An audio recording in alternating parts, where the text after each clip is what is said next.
조선 역사상 가장 위대한 발명가이자 세종대왕의 절대적인 신임을 얻었던 인물, 장영실. 그의 이름은 자경루, 앙부일구, 치구기와 같은 찬란한 과학적 업적과 함께 우리 역사에 깊이 새겨져 있습니다. 하지만 그의 화려한 성공 신화 뒤에 가려진 마지막은 너무나도 충격적이고 미스터리합니다.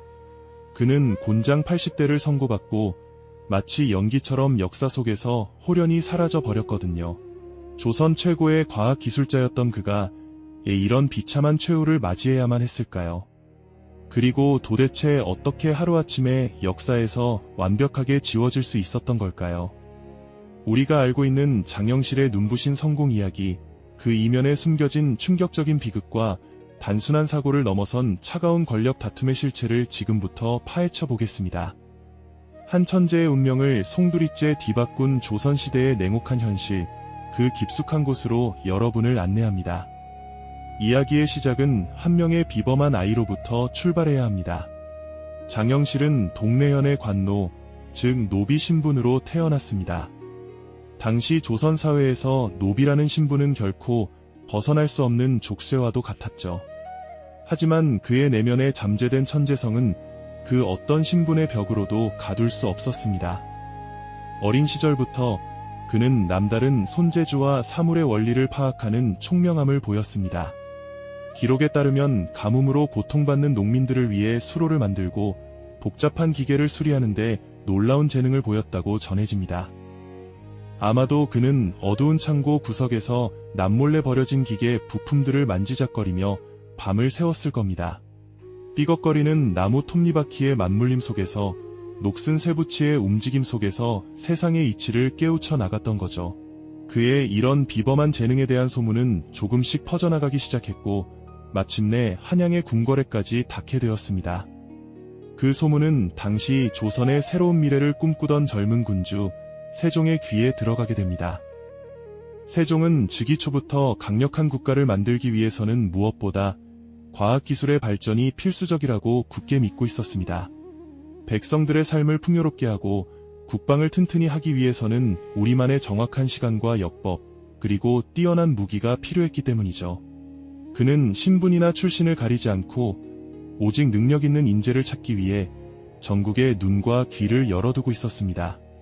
바로 그때 동래현의 관노 장영실이라는 이름이 그의 마음에 들어온 것입니다. 세종은 주저하지 않았습니다. 그는 신하들의 거센 반대를 무릅쓰고 장영실을 궁궐로 불러들였습니다. 쟁쟁한 사대부들이 가득한 조정에서 노비 출신의 한 기술자를 파격적으로 등용하는 것은 실로 엄청난 결단이었죠. 어쩌면 세종은 장영실의 거친 손과 초롱초롱한 눈빛에서 자신이 꿈꾸던 과학 조선의 미래를 보았을지도 모릅니다. 그렇게 두 사람의 운명적인 만남은 시작되었습니다. 세종의 전폭적인 지지와 신뢰 속에서 장영실의 천재성은 비로소 만개하기 시작합니다. 그는 왕의 꿈을 현실로 만들어내는 최고의 기술자였습니다. 하늘의 움직임을 일거 시간을 알려주는 해시계 앙부일구를 만들어 광화문 거리에 설치했습니다. 이제 그를 모르는 백성들도 그림자를 보고 시간을 알 수 있게 되었죠. 아이들은 신기한 듯 해시계 주위를 맴돌았고 시장의 상인들은 시계에 맞춰 장사를 시작하고 마감했습니다. 또한 그는 스스로 시간을 알려주는 정교한 물시계 자경루를 발명하여 국가 표준시의 시대를 열었습니다. 밤이 깊어지면 경복궁 보루각안에서 복잡한 톱니바퀴와 구슬이 움직이며 정해진 시간마다 나무 인형이 튀어나와 진과 북을 울렸습니다.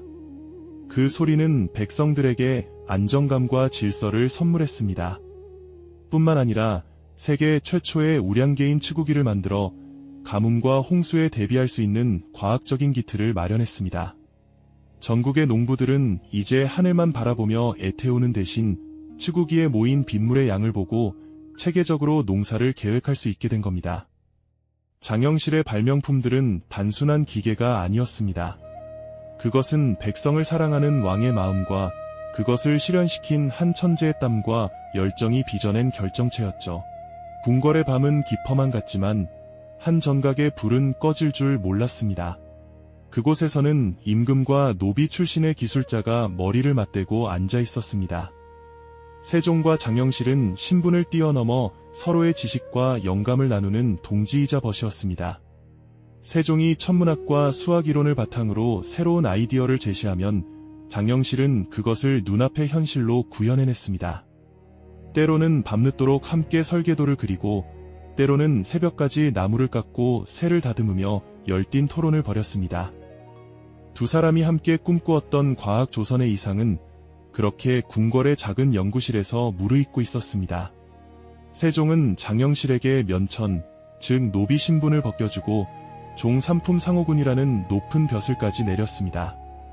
이는 조선의 엄격한 신분사회에서는 상상조차 하기 힘든 파격적인 대우였고 장영실에 대한 세종의 신뢰가 얼마나 깊었는지를 보여주는 증거이기도 했습니다. 하지만 이 눈부신 성공과 왕의 총애는 어두운 그림자를 동시에 들이우고 있었습니다. 바로 기득권 사대부들의 불편한 시기와 질투라는 그림자를 말이죠. 시간이 흐르면서 세종의 건강은 점차 나빠지기 시작했습니다. 과도한 업무와 스트레스, 그리고 지병이었던 당뇨로 인해 그의 몸은 쇠약해져 갔습니다. 특히 눈병이 심해져 책을 읽기조차 어려웠고 거동 또한 예전 같지 않았습니다. 그럼에도 불구하고 세종은 국정 운영을 잠시도 멈출 수 없었습니다. 그는 여전히 처리해야 할 수많은 문서와 만나야 할 신하들, 그리고 직접 살피고 싶은 백성들의 삶이 있었습니다. 하지만 잦은 이동은 쇠약해진 왕에게 큰 부담이 되었습니다. 일반적인 가마는 좁고 흔들림이 심해 장거리를 이동하거나 병든 몸을 싣기에는 매우 부적합했죠. 병색이 완연한 얼굴로 힘겹게 발걸음을 옮기는 왕의 모습을 지켜보던 신하들의 마음도 편치 않았습니다. 왕의 건강은 곧 나라의 안위와 직결되는 문제였기 때문입니다. 바로 이때 세종은 자신의 가장 믿음직한 기술자 장영실에게 아주 특별한 임무를 내립니다. 그것은 바로 왕이 타는 전용 가마, 즉 아녀, 어여를 새롭게 제작하라는 명이었습니다. 이 아녀는 단순한 이동수단이 아니었습니다. 그것은 쇠약해진 왕이 편안하고 안전하게 이동할 수 있도록 당시 조선이 가진 모든 과학기술을 집약하여 만들어야 하는 특수가마였죠. 세종은 아마 장영실을 따로 불러 이렇게 말했을 겁니다. 내가 온천으로 요양을 가야 하는데 길이 험하고 몸이 불편하구나. 경의 지혜를 빌려 흔들림이 적고 튼튼하며 내가 누워서도 갈 수 있는 가마를 만들어주게. 이 일은 오직 경만이 할 수 있네. 왕의 간절한 부탁이자 명령 앞에 장영실의 어깨는 그 어느 때보다 무거워졌습니다. 이것은 단순한 제작 의뢰가 아니었습니다. 자신을 노비에서 관직으로 이끌어준 주군, 세종의 건강과 안위가 자신의 손에 달려있다는 막중한 책임감을 느껴야만 했습니다. 이 아녀 제작 프로젝트는 장영실 개인의 명예뿐만 아니라 세종이 이룩한 과학기술의 수준을 증명하는 상징적인 사업이기도 했습니다. 장영실은 곧바로 아녀 제작의 모든 것을 쏟아부었습니다. 그의 작업장은 밤낮으로 불이 꺼지지 않았습니다. 수많은 설계도가 그려지고 찢어지기를 반복했습니다. 그는 최고의 목재를 구하기 위해 전국을 수소문했고 가장 숙련된 장인들을 불러 모았습니다.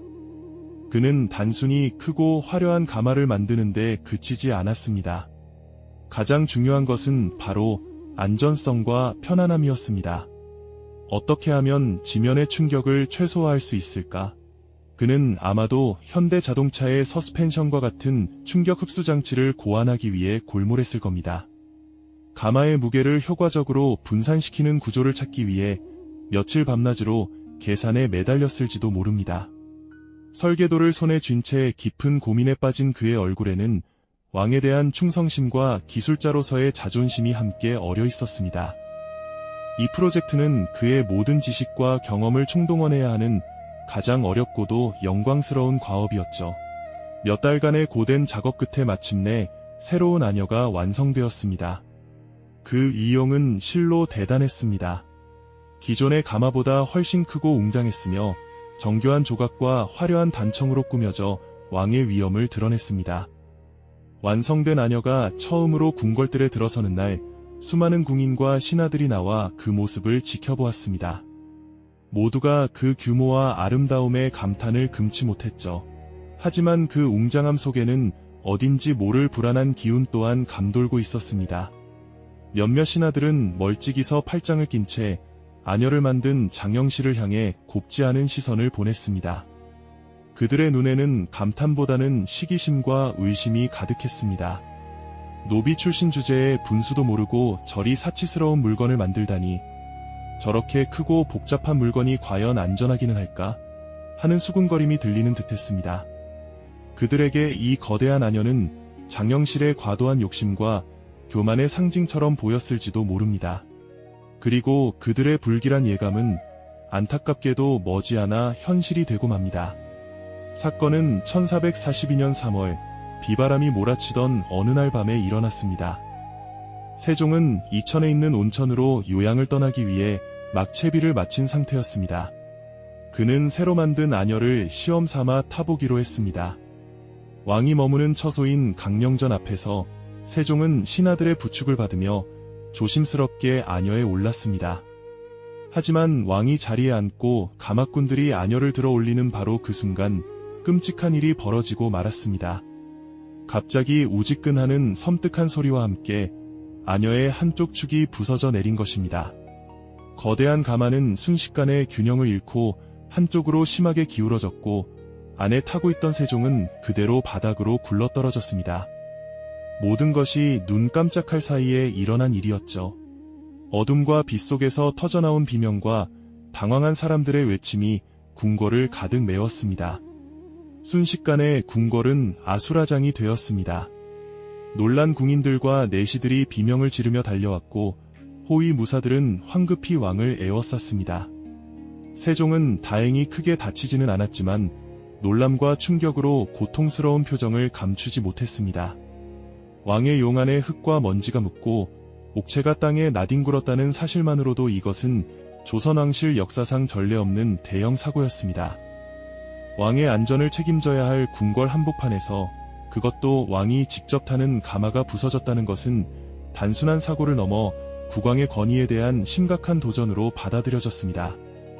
곧바로 의금부 관리들이 굳은 표정으로 사고 현장에 도착했습니다. 그들은 차가운 눈으로 산산조각난 아녀의 잔해를 샅샅이 조사하기 시작했습니다. 부러진 나무 기둥, 끊어진 밧줄, 쪼개진 바퀴. 한때는 조선 최고의 기술력이 집약된 자랑거리였던 아녀는 이제 처참한 흉물이 되어 차가운 빛 속에 나뒹굴고 있었습니다. 이 충격적인 사고 소식은 즉시 조정의 모든 신하들에게 전해졌습니다. 그리고 이 소식을 들은 몇몇 사대부들의 움직임이 은밀하고도 신속하게 시작되었습니다. 그들은 어두운 방에 삼삼오오 모여 앉아 낮은 목소리로 대화를 나누었습니다. 그들의 대화 주제는 왕의 안위가 아니었습니다. 바로 이 사건의 책임을 누구에게 물을 것인가, 특히 어떻게 하면 장영실을 이 사건에 엮어 무너뜨릴 수 있을까 하는 것이었죠. 평소 기술을 천시하고 노비 출신인 장영실이 왕의 총애를 독차지하는 것을 못마땅하게 여겼던 그들에게 이번 사고는 절호의 기회였습니다. 이는 필시 장영실이 분수를 모르고 교만한 마음으로 가마를 튼튼하게 만들지 않았기 때문이요. 왕의 옥체를 위협한 것은 대역죄에 해당하니 엄히 다스려야 마땅합니다. 그들의 목소리에는 장영실에 대한 오랜 반감과 견제가 날카로운 칼날이 되어 담겨 있었습니다. 단순한 제작 결함 사고는 장영실을 향한 거대한 정치적 공세의 빌미로 빠르게 변질되고 있었습니다. 부서진 아녀는 더 이상 단순한 사고의 증거가 아니었습니다. 그것은 장영실의 목을 겨누는 차갑고 은밀한 칼날이 되어가고 있었던 겁니다. 사고의 조사는 신속하게 시작되었습니다. 하지만 그 방향은 처음부터 명확한 결론을 향해 달려가고 있었죠. 의금부의 차가운 마룻바닥에 앉아있는 장영실의 눈에는 더 이상 총명한 빛이 돌지 않았습니다. 그의 앞에는 날카로운 눈빛의 관료들이 앉아 사고의 원인 규명보다는 책임 추궁에 혈안이 되어 있었습니다. 그들의 질문은 집요하고 모욕적이었습니다. 애초에 천한 노비 출신이 과분한 중책을 맡았으니 이런 일이 생기는 것이 아니겠는가. 와 같은 인신공격성 발언들이 그의 가슴에 비수처럼 꽂혔습니다. 장영실은 부서진 아녀의 구조적 문제나 당시 기후의 영향 같은 기술적 요인들을 차분히 설명하려 애썼습니다. 그는 밤새워 연구했던 목재의 특성과 이음새의 강도에 대해 논리적으로 이야기했지만 돌아오는 것은 조롱 섞인 콧방 기뿐이었습니다. 어두운 취조실 안 희미한 등불이 장영실의 지친 얼굴을 비추고 있었습니다. 한 관료가 두루마리를 펼쳐 보이며 날카롭게 소리쳤습니다. 여기 적힌 증언에 따르면 내가 제작 비용을 아끼기 위해 저급한 목재를 사용했다는 이야기가 있다. 사실인가? 장영실은 힘없이 고개를 저었습니다. 임금님께서 타실하녀에 그 어떤 허튼 짓도 할 수 없었다는 그의 항변은 공허한 메아리가 되어 차가운 벽에 부딪혔습니다. 그의 모든 설명과 반박은 변명으로 치부되었고 그의 모든 업적은 분수에 넘치는 행운으로 폄하되었습니다. 이 조사는 진실을 밝히기 위한 절차가 아니었습니다. 그것은 장영실이라는 존재를 조선의 역사에서 지워버리기 위한 정교하게 짜인 의식이었습니다. 반면 조정의 분위기는 더욱 험악하게 돌아갔습니다. 사헌부와 사간원의 대관들은 연일 세종에게 상소를 올렸습니다. 그들의 상소문은 임금의 안위를 걱정하는 충심으로 포장되어 있었지만 그 속에는 장영실에 대한 뿌리 깊은 적개심과 질투가 숨어 있었습니다. 전하, 이는 하늘이 내리신 경고이옵니다. 미천한 자에게 나라의 중책을 맡기시니 하늘이 노하신 것입니다. 라는 주장은 꽤나 설득력 있게 퍼져나갔습니다. 오랫동안 장영실의 파격적인 승진과 세종의 총애를 못마땅하게 여겨왔던 사대부들에게 아녀 파손사고는 절호의 기회였던 셈이죠. 그들은 이 사건을 빌미로 장영실 개인뿐만 아니라 실용학문을 중시하고 신분에 얽매이지 않고 인재를 등용하려 했던 세종의 정책 자체를 공격하기 시작했습니다. 어느 날 밤 세종은 경복궁 경회로의 누각에 홀로 앉아 있었습니다.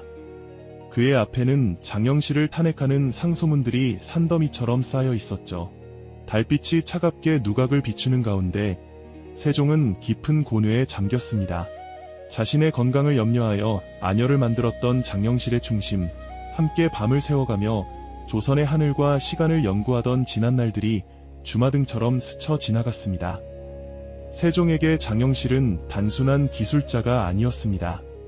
그는 신분의 벽을 넘어 자신의 꿈을 실현시켜줄 동지이자 가장 가까운 곳에서 자신의 뜻을 이해해주던 벗이었습니다. 하지만 이제 그 벗을 지켜줄 힘이 자신에게 남아있는지 확신할 수 없었습니다. 왕권을 강화하고 새로운 시대를 열고자 했던 그의 의지가 견고한 기득권의 벽 앞에서 무력하게 느껴지는 순간이었습니다. 그의 손에 들린 붓은 천근만근처럼 무거웠고 장영실의 운명을 결정해야 하는 그의 마음은 갈기갈기 찢어지는 듯했습니다. 며칠간의 긴 침묵 끝에 세종은 마침내 결단을 내렸습니다. 1442년 4월 25일 조선왕조실록에는 이 비극적인 사건의 결과가 간결하게 기록되었습니다. 처음 의금부에서는 장영실에게 참형, 즉 사형을 구형했습니다. 왕이 탈가마를 부실하게 만들어 왕의 안전을 위협했다는 것은 대역죄에 해당했기 때문입니다. 하지만 세종은 차마 그를 죽일 수는 없었습니다. 오랜 고심 끝에 그는 사형을 감형하여 곤장 100대를 명했습니다. 그러나 신하들은 이마저도 가볍다고 반발했고 결국 세종은 자신의 권한을 이용해 다시 형량을 줄여 곤장 80대로 최종 판결을 내렸습니다.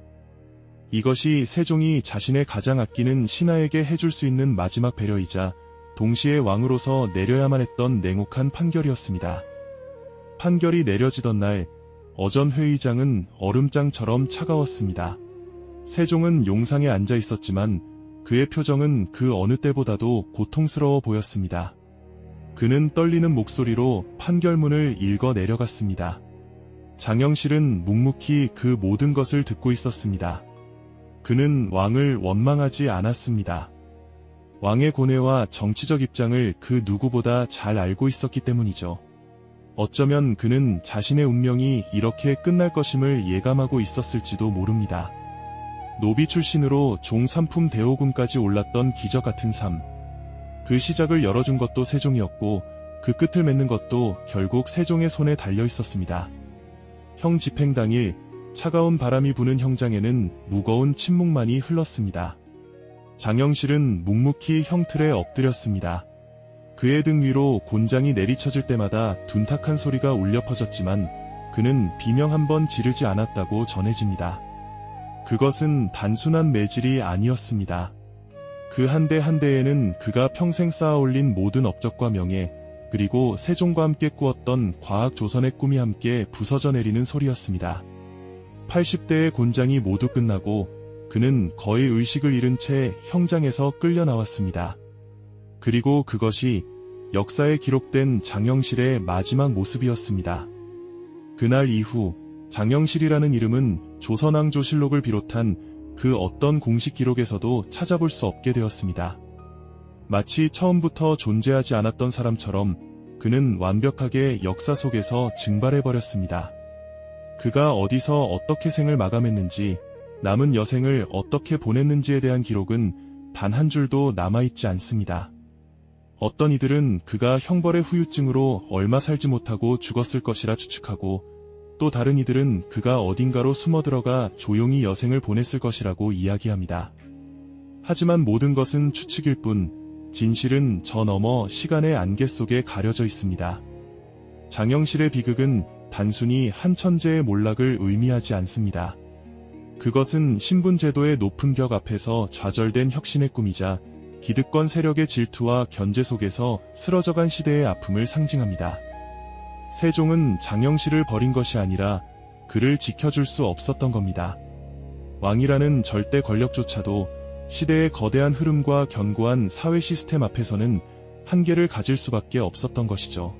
장영실의 사라진 마지막 생애는 그가 남긴 위대한 발명품들만큼이나 우리에게 많은 질문을 던집니다. 그는 자경루의 정교한 톱니바퀴처럼, 치구기의 빗물바지처럼, 그리고 앙부일구의 그림자처럼 조선의 시간을 정밀하게 측정하고 예측했지만 정작 자신을 향해 다가오는 거대한 권력의 그림자는 피하지 못했습니다. 그가 발명한 수많은 기기들은 백성들의 삶을 풍요롭게 하고 나라의 기틀을 다지는 데 크게 기여했습니다. 하지만 정작 그 자신은 기술을 천시하고 변화를 두려워했던 시대의 희생양이 되어 쓸쓸히 퇴장해야만 했습니다. 그의 마지막 뒷모습은 우리에게 묻고 있는 듯합니다. 과연 한 사회가 위대한 천재를 품고 그 재능을 끝까지 지켜내는 것은 얼마나 어려운 일인가에 대해서 말이죠. 역사는 때때로 가장 빛나는 별을 가장 깊은 어둠 속으로 삼키기도 합니다. 장영실이라는 이름이 남긴 위대한 유산과 함께 그가 사라진 빈자리가 우리에게 던지는 질문은 지금도 여전히 유효한 거 아닐까요? 오늘 이야기가 우리 사회 속 새로운 시도와 재능을 어떻게 바라봐야 할지 생각해보는 계기가 되었으면 합니다. 이 영상이 흥미로우셨다면 구독과 좋아요를 통해 저희의 다음 이야기를 응원해주세요. 다음 시간에는 조선을 뒤흔들었지만 역사에는 잘 알려지지 않은 또 다른 숨겨진 인물의 이야기로 찾아뵙겠습니다.